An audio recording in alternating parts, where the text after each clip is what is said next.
शेठ नमस्कार. नमस्कार आणि प्रथमतः अभिनंदन तुमचं. धन्यवाद. ज्या पेडगावच्या मैदानाची उत्सुकता गेल्या वर्षभरापासून बैलगाडा मालकाला लागते आणि त्या पेडगावच्या मैदानात एक इतिहास रचला तुम्ही. भुंगाने आज कुठेतरी मान मिळवून दिला, काय सांगाल? काय इतिहास आम्ही नाही रचला, आमच्या नंदीनी रचला. भुंगाने मान मिळवून दिला. भुंगा झाला, तेजस झाला, विठ्ठलाना झाला, जाकीरबाई झाले, आपले संभाजीनगरचे, परत आमचा मुंबईचा कुणाल झाला. या सगळ्यांचं यश आणि संबंध तुमचा पश्चिम महाराष्ट्र, जालना, तुमचं संभाजीनगर, असंख्य महाराष्ट्रातले प्रेम करणारी जनता, त्यांच्या जनतेला आज यश खऱ्या प्रकारे मिळालंय. शेठ काय सांगाल, कसं नियोजन लागलं होतं? सुंदर नियोजन आपले सगळे.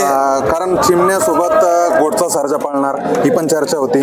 त्यानंतर चिमण्यासोबत अजून बाकीचे बैल, कारण भुंगा आणि चिमण्या प्रथम पळाले. अफवा आहेत, पण दोन्ही मालकांचं मिळून मन जुळून आलं तर ते यश पण प्राप्त होतं. पहिला प्रत्येकाचा एक महिना, दीड महिना पूर्वीच होतो, कारण की नामांकित मैदानामध्ये बैल पळण्यासाठी प्रत्येकाला इच्छा असते. त्याच्यामुळे प्रत्येकजण पैरा आपला दडून ठेवतो, प्रत्येकजण आपापल्याच माणसाला वेगळ्याच पैरे सांगून ठेवतो, पण मालक फुटत नाही. त्याच्यामुळे कोणी अफवा उचलतो का याच्याबरोबर हा पळणार, त्याच्याबरोबर तो पळणार आहे. पण जेव्हा बैल झुपायला घेतात तेव्हा सर्व जनतेला कळतं का ही बैल आज पळायला आलेत करून. भुंगाची कितवी वेळ आहे 3 फेऱ्यात पळण्याची? भुंगा कंटिन्यू इकडेच पळतो. आता एक 10 दिवसापूर्वी पण भुंगाने 2 नंबर केला होता. आता 2 केलाय का, 1 केलाय का, 3 केलाय का माहित नाही, पण सर्व जनतेचं असं म्हणणं आहे का 1 किंवा 2 मध्ये गाडी उतरले. पण शेवटी निकाल प्राप्त झाल्यावरतीच आपल्याला पण आपण गुलाल भेटला, त्याच्यामध्ये समाधानी आहे. दादा पेडगावचं मैदान कितवं आहे तुमच्यासाठी? पेडगावचं मैदान दुसरं आहे आणि गेल्या टायमाला पण सेमीला आमच्या चुकीमुळे जरा गडबड झाली होती, पण ह्या टायमाला मी कुठेच चुकी केली नाही. ज्या माझ्या चुक्या होत्या त्या मी थांबून ठेवल्या आणि ज्या गोष्टी मला पहिला करायच्या ते 1 तास पहिलाच करून ठेवल्या आणि मी कुठंच कमी पडलो नाही. आमची सर्व टीम, आमचे सर्व ग्रुप मिळून मेहनत करत होती आणि सगळ्याच्या मेहनतीला आज यश प्राप्त झालं. चिमण्या आणि भुंगाची गाडी पळताना तुम्ही बघितली, कशी गाडी पळाली? सुंदर गाडी पळाली, सुंदर गाडी पळाली म्हणून गुलाल प्राप्त झाली. गाडी पळाली. पण काय वाटलं? गाडी पळाली बघा. दोन्ही एक मात्याची बैल आहेत, दोन्ही स्पीड किंग आहेत. कुठल्याही साईडला बैल येऊ द्या, दोन्ही, तो चिमण्या आतून पळतो, भुंगा दोन्ही साईडला पब्लिकला पळतो. त्याच्यामुळे आम्हाला काहीच अडचण येत होती. पण आज पहिल्यांदा भुंगा 3 फेरे उजवीला पळाला, नाही तर एकदा डावीला पळतो, एकदा उजवीला पळतो, परत डावीला पळतो. पण आज 3 फेरे आम्ही भुंगाला उजवीला पळवला. तुमचा ड्रायव्हर इंजर्ड झाला का? आमचा ड्रायव्हर इंजर्ड झाला.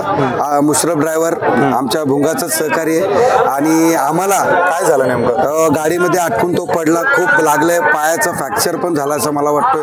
पण माझ्या भुंगाने जे मला रक्कम या मैदानाची जी मिळून दिली, ती मगाशी मी बाईटमध्ये बोललो का ती रक्कम त्या मुश्रफ ड्रायव्हरला मी हॉस्पिटलसाठी खर्चाला देणार आहे, कारण की त्यांच्या कष्टाचं शेवटी हे यश आहे आणि त्याला हॉस्पिटलला ही रक्कम मिळाली पाहिजे आणि त्याला हातभार म्हणून आम्ही त्याला एक हात पुढे. हे खूप मोठं मन आहे. ते मन, त्याचे कष्ट भुंगाच्या मागे आहेत. शेवटी विठ्ठलाना नसले तरी तो कष्ट करतो. आज त्याच्या कष्टाला हे यश आहे आणि त्याला कुठे इंजरी झालेत आणि भुंगाने जे कमवलेलं ते त्याला कामी नाही आलं तर ते काहीच उपयोगाचं नाही. पैसे खाऊन पिऊन जातात, पण कधीतरी गरजूला उपयोगी आले तर त्याला खूप चांगलं म्हणजे आशीर्वाद मिळतो. दादा हे गटाला, सेमीला आणि फायनलला ड्रायव्हर बदलण्याचं कारण काय? बऱ्याचशा गाड्या होत्या आपल्या, जाकीरबाईच्या पण होत्या, नानांच्या पण होत्या, पण प्रत्येक गाडी, जाकीरबाईचा राजा फायनल प्राप्त झाला असता तरी आनंद झाला असता, चिमण्या झाला असता तरी आनंद झाला असता, परत तेजा झाला तरी, कारण की या गाड्या सगळ्या आपल्याच होत्या आणि सुंदर अशा गाड्या पळाल्या. म्हणून ज्याच्या त्याच्यावरती ज्याला त्याला हे केला, टायमावरती नियोजन केलं. आणि कुणालला, कारण की कुणालने मला 1 नंबरचा मानकरी मुंबईचा आम्हाला बनवला होता, एकदा पंकजने बनवला होता 1 नंबरचा मानकरी. पण मी विचार केला आता कुणालला एक आपला मुंबईचा नामांकित ड्रायव्हर आहे, हिंदकेसरी होण्याचा मान आहे, तर आपण तो एक चान्स घ्यावा, थोडी रिस्क घ्यावी. अचानक कुणालला बसवण्याचा डिसिजन घेतला आणि कुणालनी सुंदर गाडी हाकलली. पुढे जाता शेवट सांगा, संपूर्ण महाराष्ट्राची नजर होती की बकासूरने हॅट्रिक करावा, बकासूरने इतिहास करावा. बघा मी आज जास्त बोलत नाही, पण तुम्हाला मी एक सांगतो, आम्ही शेठला मी सांगितलं होतं का बकासूर जर आपल्या गटात लागला तर गाडी आपण झोपायची नाही. जर खरं मनापासून जर आपण विचार केला असता का बकासूरने आज हॅट्रिक केली पाहिजे होती, तर कुठेतरी आपण एक पाऊल थांबायला पाहिजे होतं, ही माझी अपेक्षा आहे. कारण की आज जी गाडी गुलाल प्राप्त झाली त्या गाडीने थांबला असतं तर संबंध महाराष्ट्राची जी इच्छा होती आणि बकासूर प्रेमींची जी, मी पण एक बकासूर प्रेमी आहे, बकासूर प्रेमींची जी इच्छा होती ती आज संपूर्ण महाराष्ट्राला दिसली असती. 100% शेठ. तुमचं हे मोठं मन म्हणजे एक माणूस किती मोठा राहू दे तो जमिनीवर असणं गरजेचं आहे आणि हे सिद्ध तुम्ही केलं याच्यातून. कारण फक्त बोलून नाही तर करून दाखवायचं. 100% अमित शेठची तुम्ही बाईट घेतली. अमित शेट्टी तुम्हाला सांगेल का अमित शेठला मी बोललोही होतो, बघा पूर्ण महाराष्ट्राचं लक्ष आज बकासूरवरती आहे. आज 15 ते 20 दिवस झाले लोक बिन चपलीची चालत आलेली आहेत. आज त्याच्यासाठी आपण जर आपल्या गटात बकासूर लागला तर आपण गाडी झोपायची नाही, हा मान त्याला आणि त्यालाच भेटला पाहिजे. कारण की एकमेव महादेवाचा नंदी असा आहे जो काही घडू शकतो ना काही करू शकतो. संपूर्ण महाराष्ट्राने बघितला कडनी पळणं कोणाच्याच बसची बात नाही, पण त्यांनी ते सिद्ध करून दिलं, तो कुठेच कमी पडला नाही. बरोबर शेठ, धन्यवाद. आणि भोंगासाठी तुमच्यासाठी भविष्यासाठी शुभेच्छा. चिमण्याची प्रतीक्षा होती. अखंड महाराष्ट्रातील सर्वच बैलगाडा शौकीनांना एक प्रतीक्षा लागली होती की चिमण्या काय करणार. शेठ सांगा काय केलं चिमण्याने आज. चिमण्याने गुलाल मिळवून दिला, 3 नंबरचा मानकरी झाला. महाराष्ट्रात नाव परत एकदा त्यांनी करून दिलेलं आहे आपल्याला. पैसे फिटले तुमचे. पैसे कधीच फेडलेले आहेत त्यांनी, काशीगावमध्येच फेडलेले. महत्वाचा होता ना तुमचा. हा तर खूप म्हणजे खूप मोठा विषय केलेला आहे त्यांनी, त्याच्यामुळे समाधानी आपण. याच्यासाठीच तुम्ही सगळा प्लॅन रचला, खेळ रचला आणि त्यात सक्सेस झाले. सगळं जे नाही ते पणाला लावलं होतं आज. प्रत्येक फेऱ्याला वेगळा ड्रायव्हर होता, सगळं करून पाहिलं आणि तिथपर्यंत पोहोचलो. बरं, काय सांगाल पेडगावच्या नियोजनाविषयी सांगा पहिले. ड्रायव्हर येतो शाकीर भाई तुमच्याकडे पण. शाकीर भाई इकडे पण येतो. शाकीर भाई इकडे पण तुमच्याकडे पण येतो. नाही एकदा शेठ होऊ द्या. शेठनं बोलू द्या. शेठ काय सांगाल पेडगावच्या मैदानाचं नियोजनाविषयी सांगा पहिले. कारण की इथलं जे आयोजक आहे हो कसं नियोजन केलं. 1 नंबर नियोजन केलं होतं मोरे साहेबांनी. त्यांच्या गावच्या यात्रेत मैदान होतं. आज एवढ्या 1000 गाड्या येऊन कोणाला दुखापत कसलं काय म्हणजे अडचणीचा विषय झाला नाही. अगदी सुखरूप मैदान झालं. म्हणजे महाराष्ट्रात जे म्हणतो ना हिंद केसरी जो मान दिलाय त्या मैदानाला तो शोभण्यासारखा आहे आणि छान झालं मैदान. भोंगाच का निवडला बरं या पेडगावच्या मैदानासाठी. बाकीचे नंदी तुमच्या चिमण्याच्या गळ्यात पळाले होते हो, पण तुम्ही आज भोंगाच का निवडला. नाही भोंगा याच्यासाठी निवडला शाकीरबाईंनी आणि की बाबा एका चिठ्ठीवरती पळायचं होतं. कुठल्याही खांदी गाडी लागली तर आपल्याला पळता आलं पाहिजे.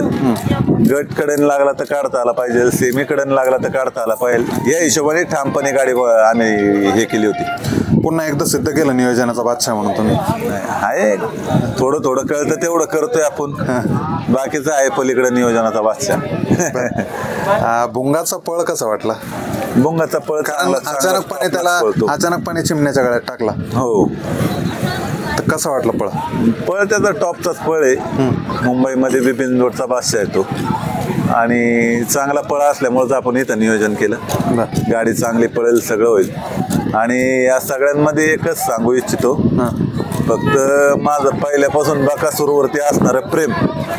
म्हणजे मिलिंद शेठला मी डायरेक्ट म्हणजे पायरा हे बोलून गेला होता, जर बाय चान्स बकासूर आणि आपली गाडी बाय चान्स सेमीमध्ये एकत्र लागल्या तर मी बैल काय त्या सेमीत थांबणार नाही. बकासूर ज्या सेमीत लागल त्या सेमीत आपण लागलो तर आपण गाडी आणायची नाही. या बोलीवरती पायरा करणार असेल तर आपण पुढे जाऊ, नाही तर पायरा न केलेला बरा. बरोबर आहे. संपूर्ण महाराष्ट्राच्या बैलगाडा शौकीनांचं लक्ष लागलं होतं की बकासूरने हॅट्रिक करावं. हो, 100% इतिहास रचला जाईल. पण कुठेतरी हिरमोड झाला आणि तुमचं मन मोठं आहे, तुम्ही नक्कीच त्या गोष्टी केल्या. माझा म्हणजे जीवच आहे पहिल्यापासून आणि आपल्यासाठी खूप काही केलेलं आहे बकासूरनी. त्याच्या उपकाराची जाणीव आपल्याला आहे.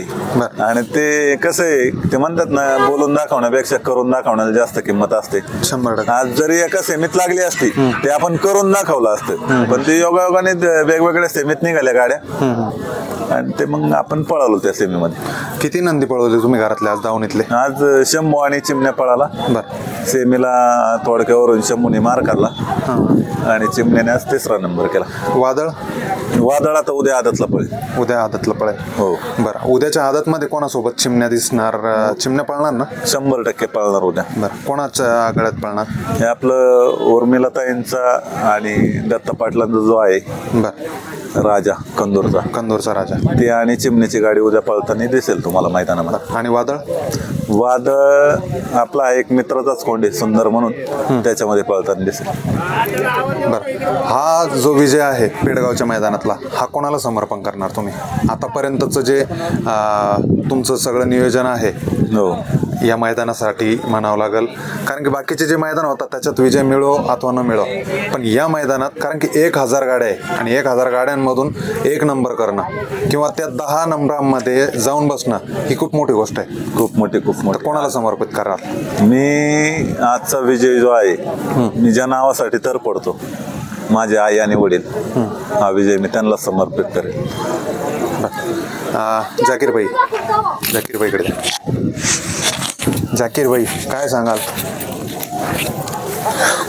चिमण्याविषयी सांगा, भुंगाविषयी सांगा, कसं नियोजन लागलं? दोन्ही पण बैलाची गाडी छान पळाली, दोन्ही पण बैलाचे त्याच्या जागेवर पळाले, जसे आम्हाला अपेक्षा होती त्या पद्धतीने पळाली. फायनलला कुठं थोडी आमचं जर्सी गाडीचा 3 नंबर झाला. तर तुम्ही चौघा भावांनी मिळून पेडगावच्या मैदानात विजय मिळवून दिला अमित शेटला.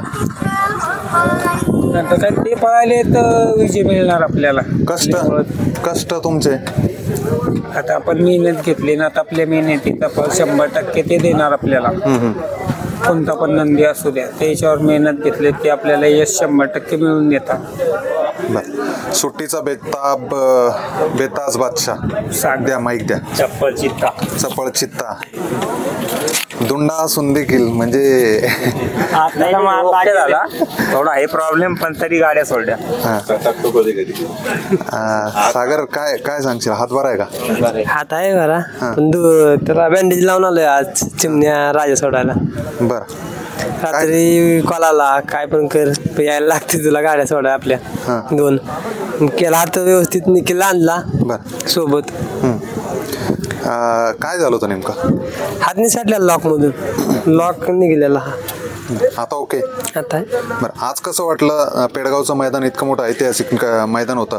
तो मागच्या वर्षीच्या पेडगावच्या मैदानात होता का सुट्टीसाठी? होतं मथुरला, पण विषय असा झाला, मागच्या 1-2 वर्षापूर्वी काय करायचं, मी गटालाच घरी गेले.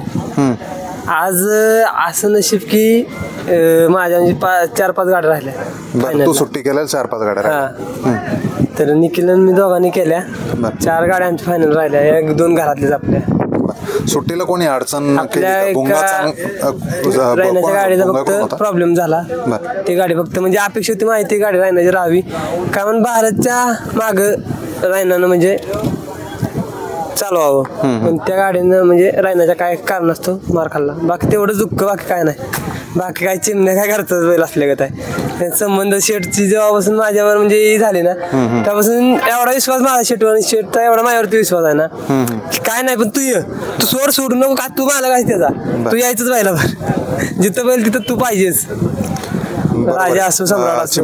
चिमण्यासोबतचे सगळेच माणसं त्यांना दिसले म्हणजे त्यांनाही कुठेतरी समाधान वाटतं आणि वाटतं की गाडी गुलालात राहील, विजयात राहील. खूप आहे तो, पण आपलं म्हणणारे खूप कमी आहे. ती कामापुरती म्हणणारे खूप आहे. ती आज मी सोडलं नाही म्हणजे काय नाही, पण आपल्याला ही देतात ना त्या, म्हणजे ती पात्रता, बरोबर, त्यातच आपण लय समाधान आहे.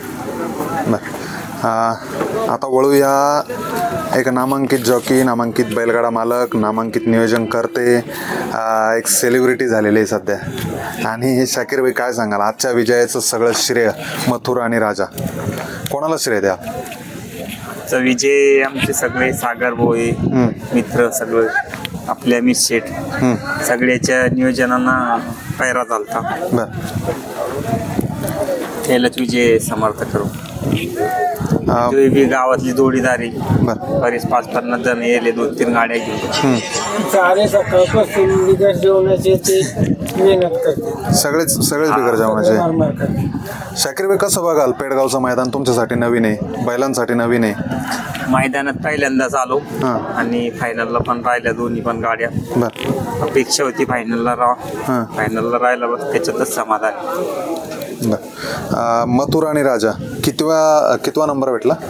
8वा नंबर भेटला बर तरी फायनलला राहणं गरजेचं आहे. फायनलला. आणि- आणि मुद्दा फायनलला होता. तुम्ही आता वर्षभरापासून इकडं मैदान करताय, पण पेडगावच्या मैदानात काहीतरी वेगळं वाटलं, वेगळं पण लई वेगळं मैदान आहे. कारण मोरे सरकारचं म्हणजे ऐतिहासिक मैदान झालं आहे. बर. असं मैदान कोणीच नाही करू शकत. एवढे शिस्ती पब्लिक ते उपस्थित बैलगाडा मालकांचा असो, शौकीनांचा असो, प्रेक्षकांचा असो, कसं प्रेम मिळालं पेडगावच्या मैदानात? सगळं चांगलेच प्रेम करते आणि प्रेक्षक ते पण बैलामुळं सगळं नाव झालं आपलं. कारण आपण बघितलं तुम्ही गाडी आताच या गटालाही कोण विजयी शाकीर बहीण कोण काही ओळखलं नसतं. कारण आपले तिन्ही नंद्यामुळं चर्चा झाली आपली. गटाला ज्या वेळेस तुम्ही सेमीला गेले, सेमीतून फायनलला गेले, तर त्यावेळेस क्राऊड वाढत होता आणि तुमच्याकडे येणारी पब्लिक ही वाढत होती. तो एक आनंद वेगळा होता. हो. तर कसं वाटतं? कारण मोठं मैदान आहे. बरेच पब्लिक जल्लोष करत होती. बर, चला नक्कीच. आणि राजा लवकरच आपल्याला पुन्हा गुलालात दिसावा आणि अमित शेठचा चिमण्या, शंभू आणि वादळ हे देखील गुलालात दिसावं या शुभेच्छा. आणि पेडगावच्या मैदानात एक मोठा विजय तुम्ही मिळवला. अमित शेठ म्हणजे चिमण्या खरेदी केल्याच्या नंतर तुम्ही माझ्या मते प्रथमच चिमण्याचा गुलाल हा तुमच्यासाठी सार्थ ठरणार आणि वर्षभर तुम्ही गुलालात राहणार. कारण पेडगावची ही भूमी ही एक वर्षभर विजयी गुलालात ठेवती. इथं राहणं सोपं नाही. 1000 गाड्यांच्यात राहणं, मुलाला थांबणं एवढा सोपा विषय नाहीये. बरोबर. बैलात धमक असणं गरजेचं आहे, नियोजन असणं गरजेचं आहे. या सगळ्या गोष्टीला असतील तरच पेडगाव, नाही तर सोपं नाही आहे पेडगाव. बर. पेडगावच्या मैदानात त्याच्या अगोदर शंभू पळाला होता? हो, पळाला होता. पहिली मैदान राहिला पण चांगल्या नंबरात गेला नव्हता बैल. माग बी सांगितलं चिमण्या घ्यायच्या अगोदर बैलाला पैऱ्याला खूप प्रॉब्लेम होते. आता चिमण्याच्या नावाखाली पैरे होतात, सगळं होतं. पण आहे आपल्याला गुलाल कधी नाही असं नाही पेडगावचा. पण आता म्हणजे पक्का गुलाल झाला. बरोबर. आणि यश मिळालं आपल्याला सांगते. बरं, एक जाता जाता शेवटचा प्रश्न विचारायचा शेठ. काय होतं, आपण आता तुम्ही मन मोकळं करून सांगितलं की मी वायदी घेतो आणि वायदी देतो पण. हो. त्याच्यामुळं या पेडगावच्या मैदानाविषयी भरपूर चर्चा झाल्या की बा अमित शेठनी वायदी घेतली. बरोबर. झालं असं काही? जे बोलले असतील त्यांच्याकडे जर नंदी असतील घरी, त्यांनी त्यांच्या नंदीवरती हात ठेवायचं, सांगायचं की बोलतात ते कोणत्या आधारावरती बोलतात. बरोबर. आणि माझा तर एवढा मोठा बैल आहे, मी त्याच्यावरती हात ठेवून सांगतो वायदी घेतली होती का नव्हती घेतली. घेतली असती तर मी माझा मालक होतो वैयक्तिक, कोणी मला प्रश्न विचारायची गरज नाही. बरोबर. 1 रुपया वायदी घेतली नाही मी आजच्या मैदानाला. आणि सगळ्यात मोठी गोष्ट, वायदेची एवढी काही गरज नाही चाललेली मला. ज्यावेळेस समोरचा माणूस 64 लाखाचा बैल घेत असेल, त्या वायदेवरती माझा बैल कव्हर करायचा असेल या हिशोबाने कधी होत नाही ना. तो नंदी ते जनावर आहे. बरोबर. त्याच्यावरती एवढं मोठं कोणी विषय करू शकत नाही ना. आणि परमेश्वराचा खूप मोठा माझ्यावरती आशीर्वाद आहे. आणि लोकांचं कसं आहे, चांगलं दिसलं तरी नावं ठेवतात, वाईट दिसलं तरी तेच आहे. त्याच्यामुळं आपण आपल्या याने करत राहायचं. वायदी हा विषय माझ्यासाठी गौण आहे. शेठ, हा प्रश्न मला विचारायचा नव्हता, कारण राहून राहून तोच वायदीचा प्रश्न समोर येतोय. मला विचारायचा नव्हता कारण तुम्ही तुमची भूमिका स्पष्ट केली. पण सकाळपासून अफवा उठल्या, बऱ्याच चर्चा झाल्या, कारण की मैदान खूप मोठं होतं, लाखोनी लोक आलेली होती आणि लोकांमध्ये एकदा चर्चा पसरली की ती चर्चा खूप मोठ्या प्रमाणात पसरते. मला एक सांगा ना, भुंगा बैल बिंदोडचा बादशाह, बरोबर, त्यांचे जे मालक आहेत मिलिंदचे, ते पण टॉप पायऱ्यातच खेळतात. 100%. बरं, ह्या मैदानामध्ये भुंगाला टॉप पायरा न होण्यासारखं कारण कोणतं होतं? कारण मी तर म्हणतो आज पेडगावच्या मैदानाला सगळ्यात मोठ्या मार्केटचा बैल भुंगाच होता. कारण तो दोन्ही गांधी पब्लिकचा बादशाह आहे. बरं. भुंगा तिथला म्हणजे दोन्ही गांधी पळणारा, ठाम गाडी करणारा, बरोबर, तो एकटाच बैल होता.